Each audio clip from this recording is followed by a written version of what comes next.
कर्म भोग सब भ्राता। सही किया है, सही का सही, पुण्य किया है, पुण्य का असर, पाप किया है, पाप का असर, बुरा।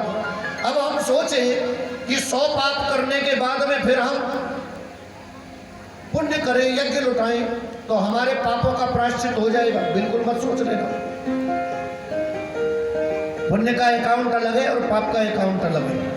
और ये अकाउंट डिलीट और नहीं होते। फेसबुक को डिलीट कर दोगे, व्हाट्सएप को डिलीट कर दोगे, ये डिलीट नहीं होते। ये ऐसी लिखा पड़ी है तो ये खत्म नहीं होती है। सनातन धर्म में जब भी पूजा होती है तो सबसे पहले दीपक जलाया जाता है, प्रार्थना की जाती है, कर्म साक्षी यविघ्नकृत भो दीप देव स्वरूपस्तम, कर्म साक्षी यविघ्नकृत यावत कर्म समाप्ति स्यात् तावत् त्वं सुस्थिरो भव। हे दीप देवता, आप हमारे कर्म के साक्षी बनिए।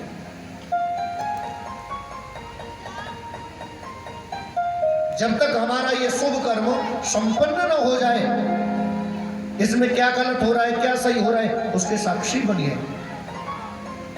लोगों ने आज सीसीटीवी कैमरे लगाने शुरू किए कि क्या सही हो रहा है, क्या गलत हो रहा है, वो साक्षी बना रहता है। लेकिन सनातन धर्म की पूजा पद्धति में कि जब से पूजा आरंभ हुई है तभी से एक सीसीटीवी कैमरा, और वो कौन सा, बोले दीपक देवता, उसकी स्थापना की जाती है कि हम पूजा भी अगर कर रहे हैं, यहाँ कोई त्रुटि होती है, मिस्टेक होती है, तो आप उसके साक्षी बने। सोच लीजिए, जो चीजें हम आज कर रहे हैं वो पहले से यहाँ पर अवेलेबल है। हम उन चीजों को पहले से करते चले आ रहे हैं, लेकिन वो हमारी नजरों में होने के बाद भी हमारे दिमाग में नहीं। अब पता है, परशुराम जी ने राम जी को धनुष दिया, बोले मेरा जो संशय उसे दूर कर दीजिए। परशुराम जी का संशय मिटा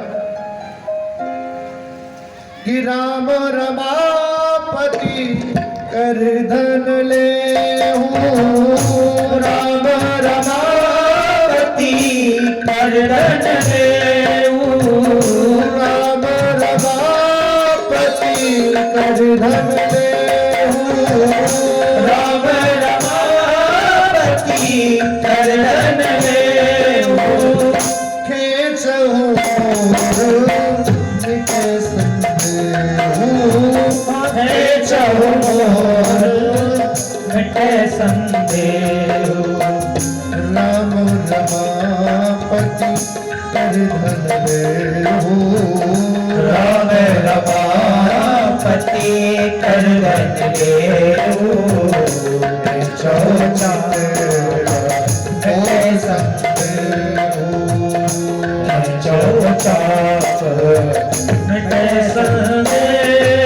हूँ, राम जी मेरे पास में ये धनुष है, जरा इस पे प्रत्यंचा चढ़ाइए। तो राम जी ने हाथ में भी नहीं लिया, राम जी की तरफ आते ही वो धनुष अपने आप आकाश में चला गया। परशुराम जी को विश्वास हो गया कि राम जी साधारण पुरुष नहीं है, बल्कि अवतारी पुरुष है। अब क्या हुआ, विश्वास हो गया तो परशुराम जी वहां से वंदना करने के बाद में चले गए। जनक जी का मन भी प्रसन्न हुआ कि बेटी के विवाह में अब कोई विघ्न आने वाला नहीं है। अच्छा, कुछ राजा महाराजाओं ने तो ये सोचा, जो धनुष को नहीं तोड़ पाए, बोले जानकी जी को जबरदस्ती ले जाओ। हाँ, लेकिन वो रुके कब, इतनी देर में बाबा परशुराम आ गए। अब परशुराम जी को देख करके सब शांत बैठ गए। हाँ, है कि नहीं? हाँ, सब एकदम शांति से बैठे हुए हैं।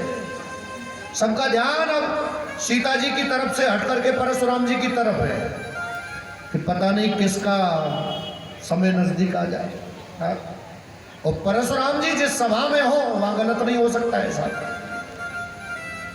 ध्यान डाइवर्ट हो गया, हट गया। अब सब लोगों को, अभी तक तो सब लोगों का ध्यान था सीता जी को ले जाओ, मारकाट मचा दो, जबरदस्ती ले जाओ। अरे भाई, धनुष तो तुम पे हिला नहीं है, अब सीता जी को कैसे ले जाओगे? अब जिसने धनुष तोड़ा है वो कोई छोटा मोटा आदमी थोड़ी होगा है। हाँ, और कई लोग वो बिलैया वाली बात करें ना, बोले खावेगी ना तो फैलाए तो देगी, लेकिन ऐसा नहीं हो सकता। जहाँ सावधान है लोग, शक्तिवान है लोग, वहाँ तो न खाने की सोचना चाहिए ना फैलाने की सोचना चाहिए। जहाँ सुपर पावर है, मैन पावर है, वहाँ खाने की और फैलाने की सोचने का मतलब है कि अपने आप को या तो दंडित करवाना या मौत को न्योता देना। बंधुओं, परशुराम जी ने प्रस्थान किया, ये राजा भी सब शांत हो गए और सब धीरे धीरे धीरे धीरे वहां से खिसकने लगे। हाँ, वो लोग रुक गए जो इस विवाह के विरोधी नहीं थे। ऐसे भी राजा आए थे, उन्होंने जोड़ तो अजमाइश किया, चुप बैठ गए, ठीक है भैया, क्योंकि जनक जी की प्रतिज्ञा है, जिसने पूरी की है विवाह तो अब जानकी का राम जी के साथ में होगा। तो भलाई भी यही में कि दावत मिल जाएगी, झूलट डुजले भी मिल जाएंगे। नहीं, हाँ, अब धनुष तो टूट गया, विवाह तो सीता जी का राम जी के साथ में होना है, और फिर बारात में अब नाचने में ही भलाई है, अब रोने में भलाई नहीं है। तो कुछ राजा ऐसे चतुर थे, वो राम जी के विवाह में सम्मिलित रहे हुए। कई लोगों को ऐसा होता है, वो दूसरे की खुशी को देख करके फिर उनको जेलस होती है, वो खुश नहीं होते। लेकिन कई लोग ऐसे होते हैं कि वो दूसरे की खुशी में भी अपनी खुशी ढूंढ लिया करते हैं। अयोध्या पत्रिका भिजवाई, राजा दशरथ के पास में वो पत्रिका पहुंची, और राजा दशरथ ने उस पत्रिका को स्वयं लिया और पढ़ा तो आंखों से आंसू गिरने लगे। क्यों? क्योंकि बहुत दिनों बाद अपने बच्चों की खबर प्राप्त हुई है। क्योंकि कभी राम लक्ष्मण आदि आंखों से ओझल तो हुए नहीं, अलग तो हुए नहीं, लेकिन अब गए हैं तो जाने के बाद में आज खबर शुद्ध मिली है। आज हम बच्चों को अगर कहीं भी भेज दें, गुरुकुल भी भेज दें, पढ़ने के लिए बाहर भेज दें, रोजाना वीडियो कॉलिंग होती है, मेरे बच्चे कैसा है। अब उसके कारण बच्चों का कई बार पढ़ाई में भी मन नहीं लगता, मम्मी रो रही है, घर जाना है मुझे, लेकिन सोचिए, राम जी विश्वामित्र जी के पास में गए, ना कोई मैसेज, चिट्ठी, ना कोई संदेश, कुछ नहीं, ना कोई वीडियो कॉलिंग। अब मैसेज आया है, चिट्ठी आई है, तो पढ़ने के बाद में, डिग्री लेने के बाद में सीधा सीधा मैसेज आया है विवाह का। क्यों जी? ऐसो गुरु भी बढ़िया और ऐसो गुरुकुल भी बढ़िया, जो पढ़ाई के साथ साथ ब्याह की गारंटी भी ले, है कि नहीं? हाँ भाई, आजकल के कॉलेज, आजकल के स्कूल तो केवल पढ़ाई और पढ़ाई के बाद में नौकरी है, इतनी गारंटी देते हैं। और अगर इसके बाद में विवाह की गारंटी और देने लगे तो सारे बच्चों का एडमिशन उधर ही होगा, है कि नहीं?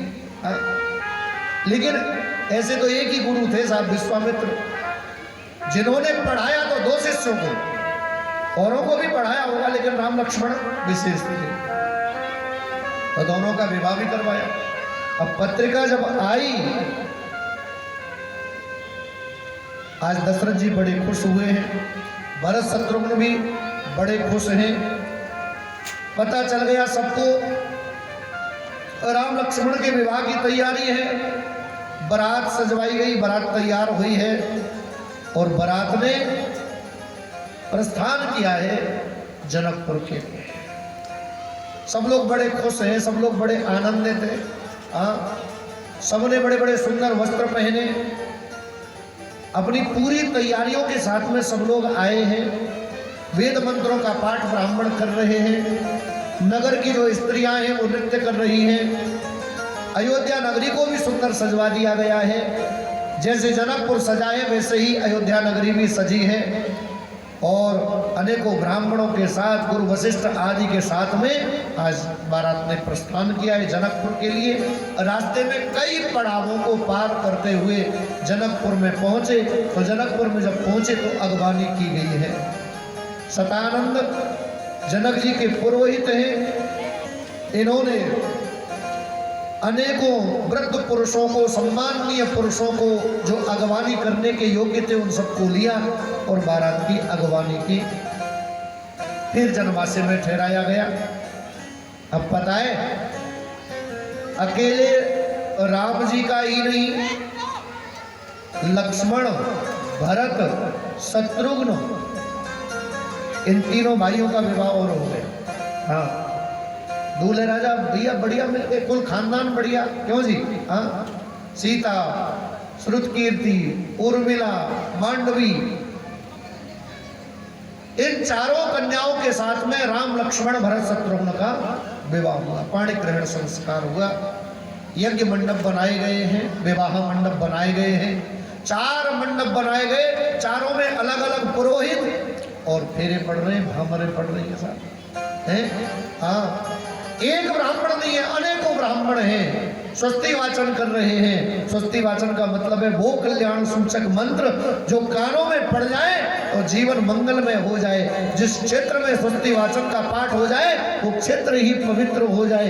ऐसे ऐसे मंत्र पढ़े जा रहे हैं। आइए, भामरे पढ़वाए पढ़न लागी भामरिया, बड़ा प्यारा सा भाव है, थोड़ा गुनगुनाए। सीता जी की राम जी के संग में भामरे पढ़ रही है। हाँ, अपनी वही सनातन धर्म की पद्धति। अब सनातन धर्म के जो युवा पीढ़ी है, जो मॉडर्न पीढ़ी है, वो अपने आप को मॉडर्न समझती है, वो कोर्ट मैरिज में विश्वास रखती है। उनको समझना चाहिए कि हमारे राम जी से मॉडर्न कोई हो सकता है क्या? क्यों जी? राम जी जिस समय थे उस समय भी लोगों के लिए प्रेरणा देते थे। आज वो भी है और उनकी कथा भी है, वो कथा भी लोगों के लिए प्रेरणा देती है साहब। क्यों जी? जिसका जीवन हमारे लिए प्रेरणा हो, वास्तव में वो व्यक्ति मॉडर्न है साहब, है कि नहीं? अब जिसका जीवन हमारे लिए कोई न प्रेरणा में किसी गिनती में ना हो, क्यों जी? क्या प्रेरणा ले हम उनसे? तो हमारे जितने भी सनातन धर्म का पालन करने वाले नवयुवान जो बच्चे हैं वो इन चीजों को समझें और अगर विवाह करें तो भले ही लव मैरिज हो लेकिन उसे अरेंज में बदले और बड़े धूमधाम से बारात जानी चाहिए। क्यों जी? और फेरे पड़ने चाहिए और वेद मंत्रों के साथ में विवाह होने चाहिए। क्योंकि कोर्ट मैरिज टूट सकती है लेकिन ये जो फेरे हैं ना ये नहीं टूट सकते साहब। क्यों जी? तो इसलिए अपने बच्चों के फेरे